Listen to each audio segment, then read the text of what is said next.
Je vous remercie, Monsieur le Président de l'Assemblée nationale, Monsieur le ministre du Travail, de l'Emploi et des Relations avec les institutions, honorables députés, mes chers collègues. Monsieur le procureur général près la Cour d'appel de Dakar m'a transmis le procès-verbal ou les procès-verbaux relatifs aux enquêtes à la suite du rapport de la Cour des comptes sur le fonds Covid et une note y afférente. Il convient d'abord de rappeler que le ministère de la Femme, de la Famille, du Genre et de la Protection des enfants avait reçu des crédits de 150 millions de francs CFA. Le rapport a souligné que les justificatifs de dépenses supposées avoir été réalisés d'un montant de 36 147 500 francs étaient les mêmes que ceux qui avaient été produits pour les opérations de la Caisse Aide et Secours.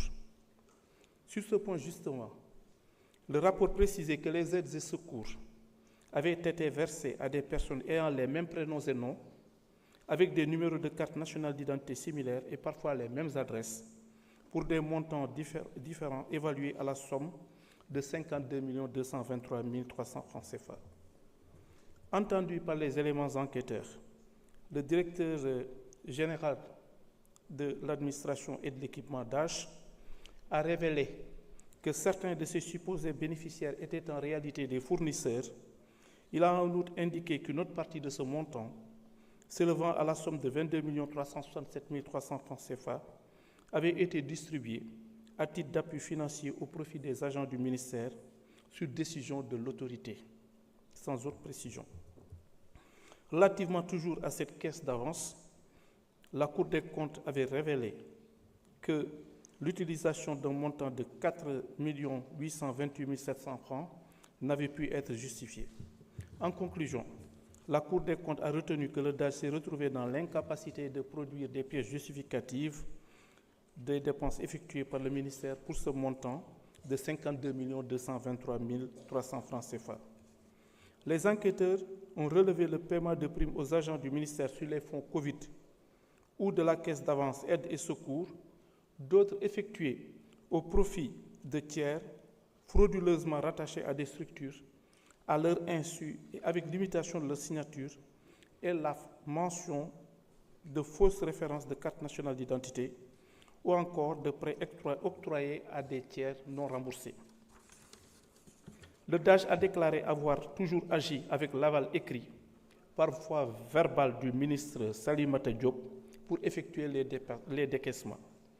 Il reconnaissait avoir usé de fausses décharges confectionnées par le chef du bureau de suivi de la DAGE pour justifier des dépenses non répertoriées, mais qui avaient en réalité été exécutées sur instruction de son ministre. À la suite de l'enquête préliminaire, une information judiciaire a été ouverte à l'encontre de plusieurs personnes. En ce qui concerne l'ancien ministre Salimata Diop, devenu député, il y a lieu de relever qu'il ressort de l'article 51 de la Constitution qu'aucun membre de l'Assemblée nationale ne peut, pendant la durée des sessions, être poursuivi ou arrêté en matière criminelle ou correctionnelle qu'avec l'autorisation de l'Assemblée nationale. Le membre de l'Assemblée nationale ne peut, hors session, être arrêté qu'avec l'autorisation de l'Assemblée nationale, sauf en cas de crime ou délit flagrant ou de condamnation pénale définitive. C'est au regard de toutes ces observations que la levée de l'immunité parlementaire du député Salimata Diop est sollicitée pour que des poursuites pénales puissent être initiées à son encontre. Je vous remercie de votre attention.